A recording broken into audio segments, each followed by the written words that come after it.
My understanding of this is that in the last 10 years, people have started to get interested in what interactive storytelling can bring for two reasons, two main reasons I would say.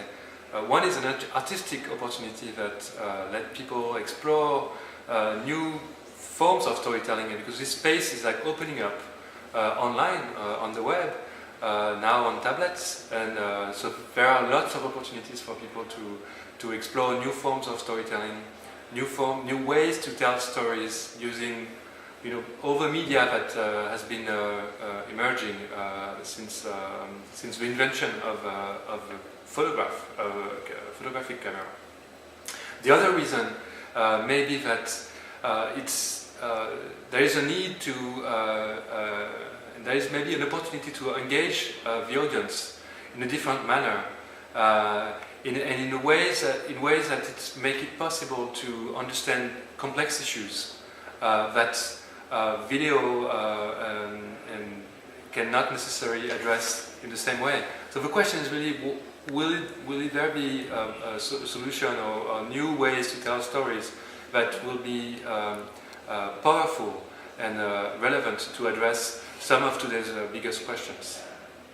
My approach, or our approach at Honkytonk Films has always been to work with journalists on social issues, current affairs, with the idea that we could help people learn new things that are important, that are meaningful.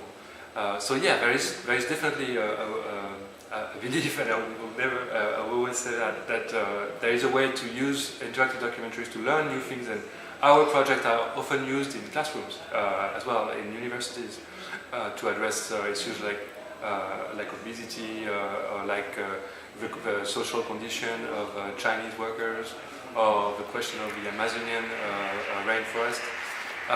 So I believe it's an interactive, playful way to address complex issues in the classroom.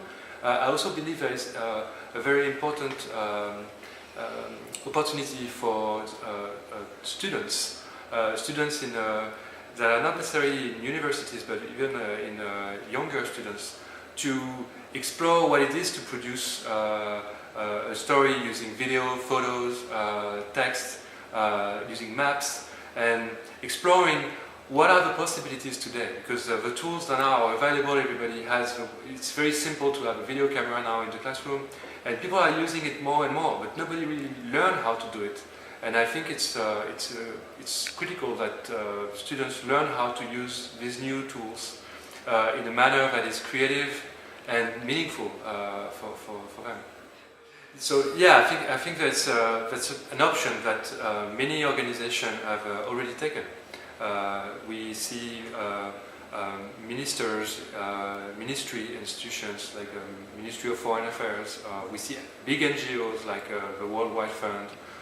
We see big foundations that are communicating on a daily basis with their volunteers, with their citizens. We see also mayors, like cities, city offices that are now using web documentaries as a way to talk to their citizens in a more engaging manner, with using videos, photos again, and trying to tell stories about their community. So I think it's definitely it's not only an option. It's actually a big investment that enterprises and institutions are making today on these new storytelling tools. The whole idea about interactivity and how you use interactivity to convey a story, to me, is really about how you capture attention through interactivity. So it's really about you are on a cell phone or on a tablet or your web browser on your computer.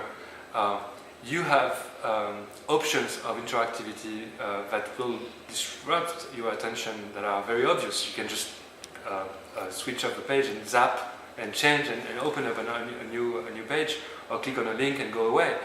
The idea is how you can use this interactivity backwards to the extent that you actually have your users interact with your story, but stay in your story environment, in your story universe. So to me, it's I would say it the other way around. Is like how you can use interactivity to engage your audience deeper in your story, instead of just seeing one video here, one article there, and one email, and then going from one place to the other and spending a couple of seconds, a couple of minutes, and seeing 20 different information.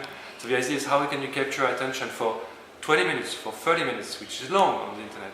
But to me, that's really the key goal of what we're doing, is how can we capture attention on these new devices with using this new technology for a longer time than just a couple of minutes that people are watching online videos. I mean, I arrived in Barcelona yesterday, and I was thrilled to learn that RTV and other producers and television are actually now making one step towards interactive projects, funding co-production, putting together teams internally to experiment. And I think it's a general trend that you can see in all European countries, and to me it's very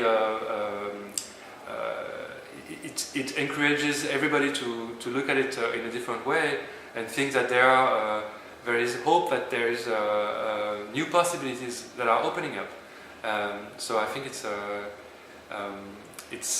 it makes me very happy to see that this is actually growing even in this time of economic crisis, that people are investing a little money today and maybe more tomorrow, but they are investing on the future today in this time of crisis. I think it's great.